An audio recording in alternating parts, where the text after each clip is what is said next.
The stock of the day is brought to you by IG, Australia's #1 CFD provider. Trade over 17,000 markets with extended trading hours on key US shares and competitive spreads, all on an award-winning platform. Get started at IG.com. And our stock of the day is DigiCo Infrastructure REIT. It has signed new data centre contracts from the government and tech customers. It'll be expanding its SYD1 site to cater for demand, meaning the REIT has also increased its CapEx guidance to the $160 to $180 million range. Further, the contracts allow the company to provide an FY26 earnings guidance in between 120 and 125 million. That's up from 99 million in FY25.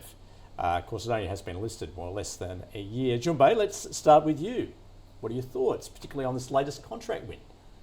Yeah, look, this is a surprise, and it's a well-needed sort of a contract win, because we have most of the analysts sort of given up on this company's ability to win any contract. So this is very positive. It's very, very cheap. Now, I would put this one to a more speculative side, just because the asset quality has been called into question. Now, winning one contract is great, but we kind of need a little bit more, to be proven that this is, that is a viable data center business, right? So it's very cheap, it's speculative. I probably need to see more contracts to come through. There's easier way to play data center theme. You've got your Goodman Group, you've got your NextDC, and then you've got your Infratel. These names have more established business, and they got lots of contracts, and they all continuously winning contract on the larger scale.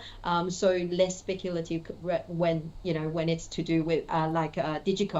But regardless, it's a very, very positive announcement for this company. So specky, but would you weigh in, or what would you do with it? I would wait. This is way too early. Yeah, one contract win doesn't really mean too much. Yeah, true enough. All right. Now, Ray, I think I'm right in saying Morgans does not cover it, nonetheless.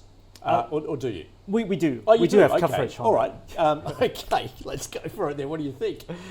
We start with the recommendation. Yeah. We have a buy recommendation. However, we have to qualify. I think I agree with Junbei. This is potentially more on the high risk end of the investor profile.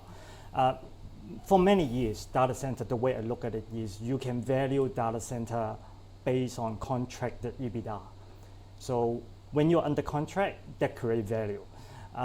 When you do not have a contract in place, it's hard to value, because typically with data center, you don't pay dividend or distribution. DigiCo is different. They have a combine of different type of property that allow them to pay a bit of dividend. So it's different, and the share price being a bit weak. Well, that's probably an understatement since the IPO day. So a bit of relief rally is probably well deserved. Consider the level of short interest. I looked last week. So when I look at the short interest on DGT, it's actually cramping up big time. I think the market do not expect today's news. So a bit of relief rally is probably good. However, this is still a very small company, not for everyone. Yeah. But a buy, nonetheless. Yeah. That is our stock of the day, DigiCo Infrastructure REIT. It's Junbei wanting to wait, whereas Ray and Morgans have a buy on it. The stock of the day was brought to you by IG. Trade over 12,000 shares and ETFs, including major tech giants with extended hours on an award-winning platform. Get started at IG.com.